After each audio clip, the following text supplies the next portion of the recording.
For this latest release, we have chosen a different methodology.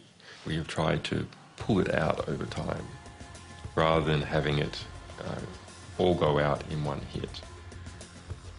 This time, however, the new material contains disclosures the consequences of which are far harder to assess than previous releases. Nu är de ute, de första av tusentals handlingar med hemlig amerikansk diplomatpost. The United States strongly condemns the illegal disclosure of classified information. In a storm of criticism, Wikileaks are accused of threatening world peace. Are they and their media partners sufficiently competent to gauge the consequences of releasing hundreds of thousands of diplomatic dispatches, covering everything from nuclear reactors in Iran to Saudi Arabian domestic policy? Or is it again a matter of the end justifying the means? For Christian Whiten, things are much simpler than that. I think Mr. Assange is actually waging political warfare, too. He's not using weapons, but he's not using purely soft things either, like words. He's using information, wielding information against us, if you will. That, to me, is what political warfare is. By and large, Wikileaks is a force for good.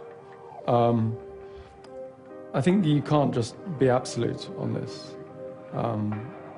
Wikileaks is very, very powerful, and I think one has to be cautious of anything that's very, very powerful in life.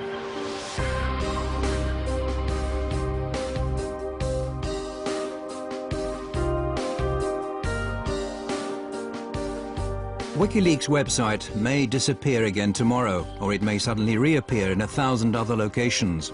History is still in the process of being written, and the rape allegations are a long way from being settled. One thing's clear: whatever happens, WikiLeaks have sown a seed, a thought that's impossible to erase. It's about new ways and new channels of disseminating classified information that'll have a profound effect on transparency, not only on the net, but in a broader global dimension.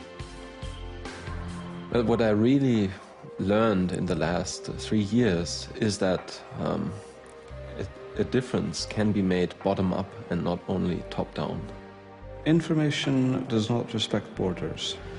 States are going to have to rethink how they approach information.